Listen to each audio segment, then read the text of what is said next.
রাসূলুল্লাহ সাল্লাল্লাহু আলাইহি সাল্লাম একদিন হযরত বারা ইবনে আযিব রাদিয়াল্লাহু তাআলা আনহু থেকে বর্ণিত, নবীজি একদিন এক সাহাবীর জানাজা পড়তে গেছেন।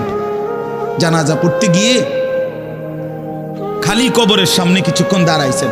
তখনও ওনারে কবরে রাখে নাই, জানাজাও পড়ায় নাই। নবীজি আগে গিয়া কবরটার সামনে দাঁড়াইছে। হযরত বারা ইবনে আযিব বলেন, আমরা নবীজির সাথে ছিলাম। আল্লাহর নবী সাল্লাল্লাহু আলাইহি সাল্লাম কবরের খালি এই কবরে দেখা অঝরে কাঁদতে শুরু করছে। আমরা সবাই সাহাবীরা নবীজির সাথে কাঁদতে শুরু করলাম। অনেকক্ষণ কাইদা নবীজি চোখের পানি মুইছা আজীব কথা বলছে নবী।